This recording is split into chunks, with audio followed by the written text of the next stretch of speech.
Picture this. Zoro, bloodied and barely standing, tells Sanji nothing happened after absorbing all of Luffy's pain. That's not a contract. That's something deeper.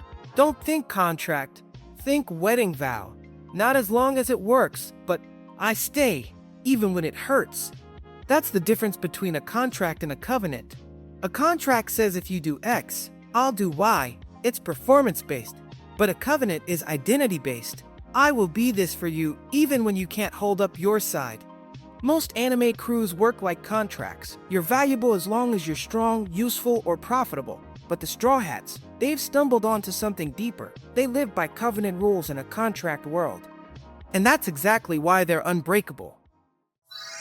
One Piece is brutal about showing us what happens when relationships run on pure contracts. You're only safe while you're useful. The moment you cost more than you're worth, you're discarded.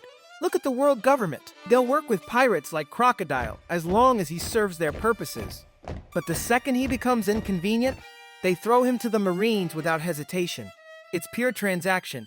No loyalty, no commitment, just cold calculation.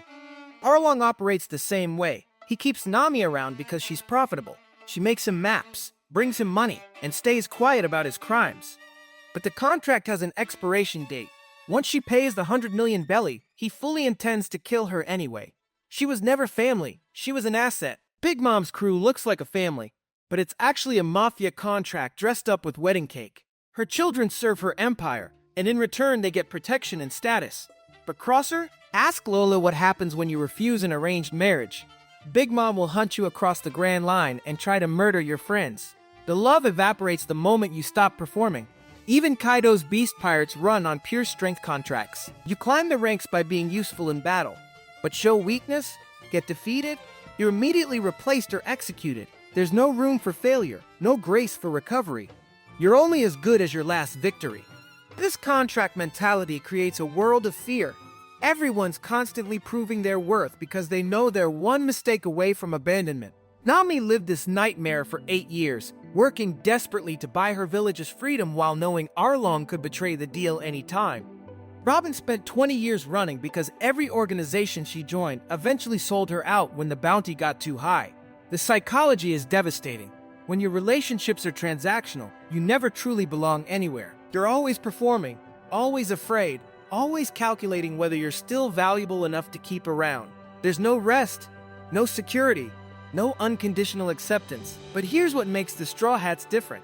When Luffy meets these broken people, Nami the thief, Robin the criminal, Sanji the failure, he doesn't recruit them because they're useful. He pulls them in because he sees who they really are underneath the survival masks. And then something revolutionary happens. Instead of demanding they prove their worth, Luffy absorbs their enemies. He takes on their burdens. When the world government wants Robin dead, Luffy declares war on the entire system. When Big Mom threatens Sanji's family, the crew sails straight into Emperor territory. This isn't contract logic. A smart contract would cut losses. Robin's too dangerous. Let her go. But Covenant logic says, you're ours now, and we don't abandon family. The Straw Hats have accidentally discovered what makes relationships unbreakable. When someone commits to bearing your curse instead of cutting you loose when you become expensive. So what does Covenant loyalty actually look like? Let me show you 4 moments that prove the Straw Hats don't just talk about unbreakable bonds, they live them. Zoro's nothing happened moment at Thriller Bark. After the crew barely defeats Gecko Moria, they're exhausted and broken. Then Bartholomew Kumas shows up, another warlord, fresh and ready to kill them all. Luffy's unconscious. The crew can't fight. They're finished. Kuma offers Zoro a deal. He'll spare the crew if someone takes all of Luffy's accumulated pain and fatigue. It's certain death. Zoro doesn't hesitate. He knocks out Sanji to protect him from volunteering, then steps into that bubble of agony alone. The pain nearly kills him. When Sanji finds him later, covered in blood, barely standing, Sanji asks what happened. Zoro's answer? Nothing happened. This is pure Covenant thinking. Zoro gains nothing from this sacrifice. No recognition, no reward, no glory. He absorbs the cost so his captain can live. The benefit flows entirely to Luffy and the crew. That's not a contract. That's a Covenant vow lived out in blood. Sanji's sacrifice at Whole Cake Island. When Big Mom threatens to kill Zeph and destroy the Barity, Sanji makes an impossible choice. He betrays the Straw Hats, kicks Luffy repeatedly, and agrees to marry Pudding, all to protect everyone he loves from Big Mom's wrath. From the outside, it looks like abandonment, but Sanji is taking all the shame and danger onto himself. He's willing to live in a loveless political marriage, die in Big Mom's planned massacre, and let his crew hate him forever if it keeps them alive. This is covenant love under pressure. Instead of asking the crew to share his burden, Sanji tries to bear it alone. He'd rather break his own heart than risk theirs. When Luffy finally understands and says, "I can't become Pirate King without you," he's affirming the covenant. We succeed together, or not at all. Robin's "I want to live" at Enies Lobby. Robin spent 20 years believing she was cursed. Everyone who helped her died. So when CP9 captures her, she chooses to sacrifice herself to the world government, thinking her death will finally free the Straw Hats from her dangerous existence. But Luffy's response flips everything. Instead of accepting her sacrifice, he declares war on the world government itself. He burns their flag and shouts, "Robin, say you want to live." This is covenant logic at its purest. Luffy doesn't calculate the cost. Taking on the world government is insane. But Robin's enemies become the crew's enemies. Her death sentence becomes their war declaration. They'd rather fight the entire world than lose one crew member. When Robin finally screams, "I want to live," she's not just choosing survival, she's accepting covenant love that says your curse is our curse now. Nami's 8 years at Arlong Park. Nami endured 8 years of abuse, working as Arlong's navigator while secretly trying to buy back her village's freedom. She carried that burden alone, letting everyone think she was a traitor, rather than risk their lives against Arlong's power. Every map she drew, every treasure she stole, every insult she endured, it was all covenant sacrifice. She was willing to be hated and misunderstood if it meant her people could eventually live free. When Arlong finally betrays the deal and steals her money, Nami breaks. But Luffy's response is pure covenant. He doesn't need explanations or apologies. He just puts his straw hat on her head and walks toward Arlong Park to destroy the system that hurt his navigator. Each of these moments shows the same pattern. I'll break myself rather than break the bond. That's not contract thinking. That's covenant love that absorbs failure and pays the cost for others. So, how does Luffy consistently break oppressive contracts and build covenant family instead? He does something revolutionary. He sees people's true identity before they prove their worth. When Luffy meets Robin, she's literally called the Devil Child with a massive bounty on her head. Everyone else sees a dangerous criminal, but Luffy sees someone who loves history and has been running scared for 20 years. He invites her to join before she's proven anything except that she's interesting. So how does Luffy consistently break oppressive contracts and build covenant family instead? He does. The same pattern repeats with every crew member. Nami's introduced as a thief who steals their ship.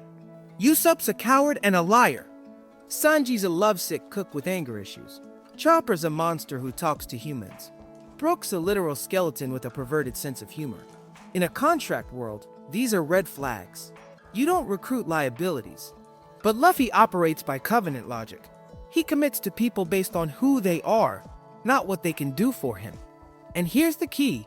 Once someone's in the crew, Luffy absorbs their entire history. Robin's 20-year manhunt becomes the crew's war with the world government. Nami's debt to Arlong becomes Luffy's reason to destroy Arlong Park. Sanji's obligation to Zeph becomes the crew's mission to protect the Bharati. This is exactly how covenant works in the Bible. Like God says to his people, "I'll pay the cost for you, failures and all.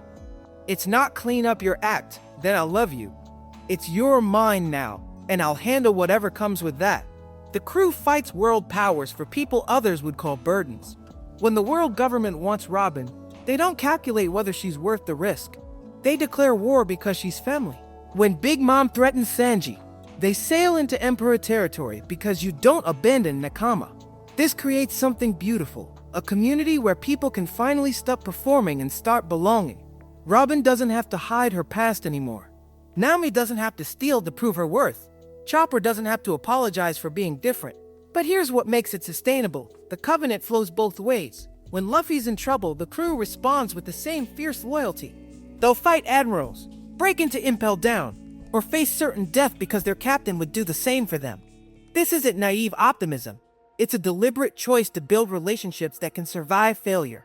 When Usopp challenges Luffy to a duel and temporarily leaves the crew, they don't write him off. They wait. When he's ready to come back, pride swallowed, apology given, they welcome him home. The Straw Hats have accidentally discovered what churches and families desperately need: covenant thinking that says we're in this together, cost what it may. Not I'll love you if you perform well, but I'll love you, period.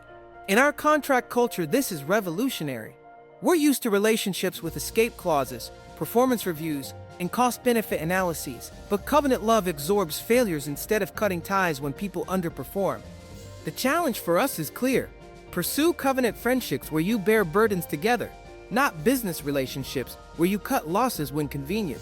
Build communities that fight for the robins. In your life, the people others might consider too dangerous or expensive to keep around. So, that's the forgotten covenant that makes the Straw Hats unbreakable. While the world operates on "you're only safe while you're useful," they've chosen something deeper. You're ours now, no matter what it costs us. Covenant love isn't earned through performance, it's chosen and costly. The Straw Hats model accidental theology through bonds that absorb failure instead of abandoning people when they become burdens.